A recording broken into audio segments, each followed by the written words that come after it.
میرے اوپر ہر دوسرے دن کوئی نیا کیس آ جاتا ہے، کبھی ڈسکوالیفائی کریں گے، کبھی اس کو نکال لیں گے، کبھی جیل میں ڈالیں گے، میری لوگوں کے اوپر کیسز ہیں. تو کیا ہم ملک چھوڑ کے تو نہیں باہر بھاگے؟ میں تو یہیں کھڑے ہو کے اس کا مقابلہ کروں گا. جان کو خطرہ ہے لیکن میں یہیں مقابلہ کروں گا. اور میں آپ سب کو کہنا چاہتا ہوں کہ یہ اللہ نے ہمیں ایک تحفہ دیا ہے پاکستان، اور قائد اعظم نے کہا تھا کہ کوئی طاقت پاکستان کو تباہ نہیں کر سکتی، کیونکہ قائد اعظم نے تب سوچا تھا کہ ہم بحیثیت قوم جو اپنی آزادی کو ایک سمجھتی ہے کہ اللہ کی بہت بڑی نعمت ہے کہ ہمیں انگریزوں سے آزادی ملی، تو ہم بحیثیت قوم مقابلہ کریں گے.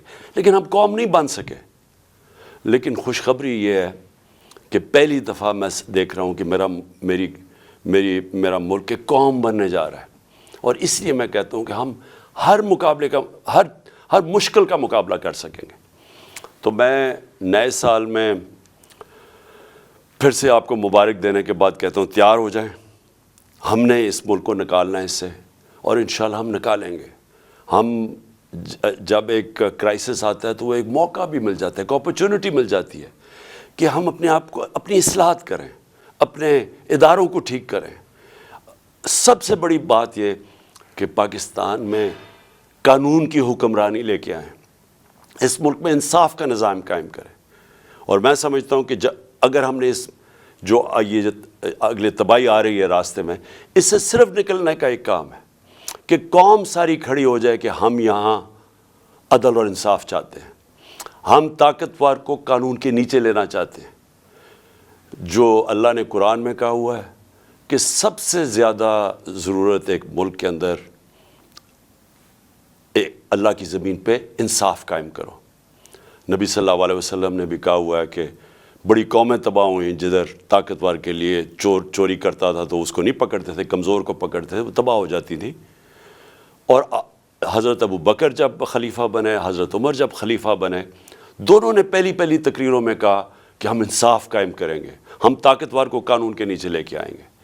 تو یہ ہم ساری قوم کو فیصلہ کر لینا چاہیے کہ اگر ہم نے اب اس میں سے نکلنا ہے، قانون کی حکمرانی ہوگی. جنگل کا قانون نہیں ہوگا جو آج پاکستان میں ہے کہ طاقتور چوری کرے اور معاف ہو جائے اور بیچارے غریب لوگ جیلوں میں ہوں، اور وہ چوری کر کے باہر پیسہ لے جائیں اور ہمارے پاس کوئی طریقہ ہی نہ ان کو پکڑنے کا.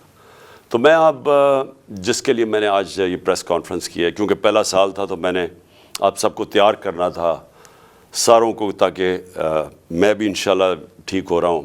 تو ہم نے سب نے مل کے اب اس کا مقابلہ کرنا ہے. بھاگتے نہیں ہیں، مقابلہ کرتے ہیں.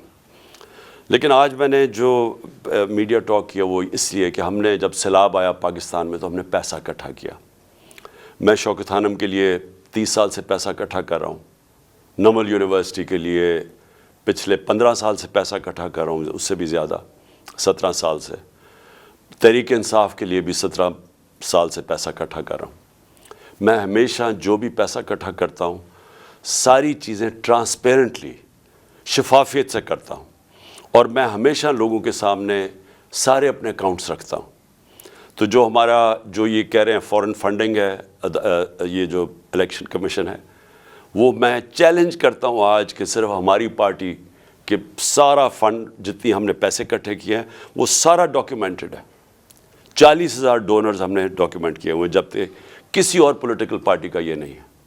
اور اسی طرح جو نمل یونیورسٹی اور شوکت خانم کے کوئی چیک کر سکتا ہے ہمارے اکاؤنٹس، ہم سارا کچھ ٹرانسپیرنٹ ہے.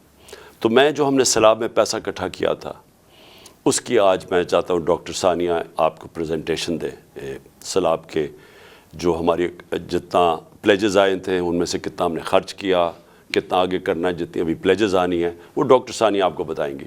میں صرف ایک چیز کہنا چاہتا ہوں کہ یہ جو سیلاب تھا اس نے پاکستان کے گورننس سسٹم کو پبلک کے سامنے لے کے آیا کہ کون سی حکومت نے کتنی تیاری کی تھی کہ اگر سیلاب جیسا ایک اوپر سے عذاب آتا ہے، ایک مشکل وقت آتا ہے تو ہم اس کا کیسے مقابلہ کریں گے.